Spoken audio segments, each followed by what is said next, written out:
ngayon yung pinakamasarap at pinakasulit daw na lugaw dito sa Tugigaraw.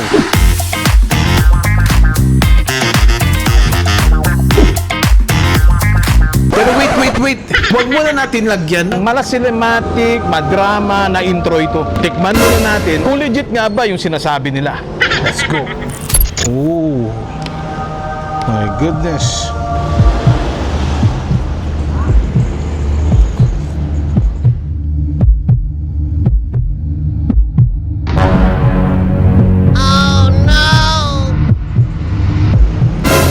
Goodness.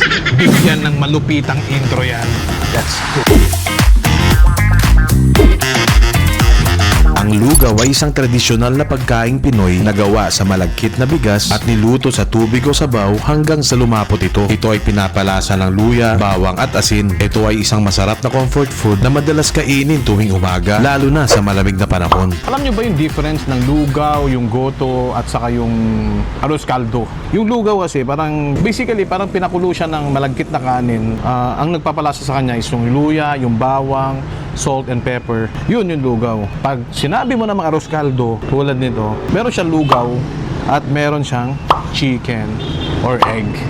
Yun yung difference niya. Pag sinabi mo namang goto, papasok na dyan yung laman loob ng kalabaw or baka, yung libro, ano yung mga kuwan, yung bituka, nandyan na lahat. Yun yung sinasabi niya.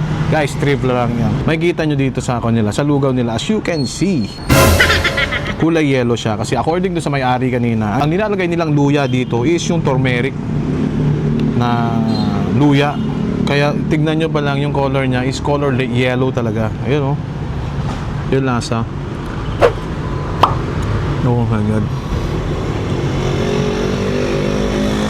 Oh my God. Super perfect talaga to. Very comfort food talaga sa mga Pilipino itong lugaw talaga. Ito yung mga hindi naluluma talaga na breakfast ng mga Pinoy talaga. Very comforting, malasa, masarap. Mafe-feel mo talaga yung butter na linagay mo dito.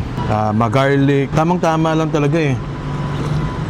Ang kagandahan sa kanila, sa 50 pesos lang, mag-start sa 50 pesos lang na plain lugaw, only lugaw ka na. Imagine mo yun. Super sulit talaga. Siyempre, pag lugaw, lalagyan natin ng kalamansi. Ayan, oh. Ako, makakalamansi ako, so dapat dalawa ito. Tapos, ang sarap po. Meron din silang ibibigay sa'yo na chicken oil. Chicken oil. Meron silang ibibigay sa'yo na chili oil. Tingnan nyo ano. Oh my God, nakakatakot. Tingnan natin yan. Oh.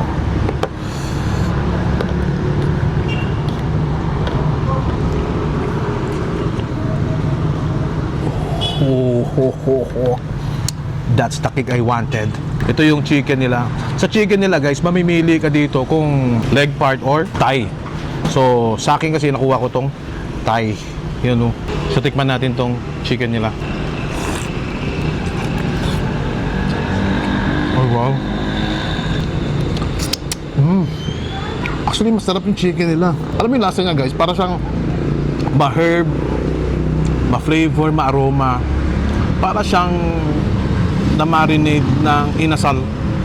Ganun yung chicken nila dito. Hindi lang siya basta-basta inadobo. Oh my God, guys, this is not a paid vlog.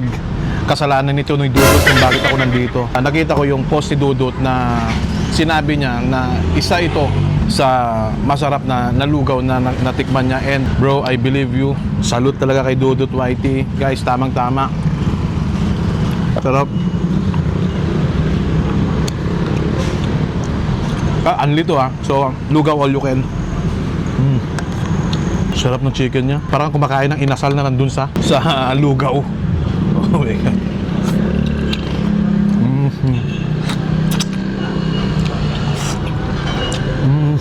Guys, tignan nyo itong buto niya. Yung buto niya puting-puti. So, pag ganito daw, fresh na chicken yung ginamit nila dito. Hindi siya frozen. Galing. Oh my God, maubos ko to. Guys, kung gusto nyo puntahan ito, located lang sila dito sa bungad ng papunta sa airport. Dito lang, di ko alam kung Pengito o Leonardo. Basta dito lang yan, sa mismong bungad na papuntang airport. Kung makikita mo dito, may Shell. Tabi lang mismo siya ng Shell. Or yung, kung alam nyo yung double dose, yun mismo. Bago mag double dose, makikita nyo lang to right side. Katabi na to ng lokal. So yun lang guys. Enjoy mo na itong food ko. Thank you for watching. 3F Moto. Peace.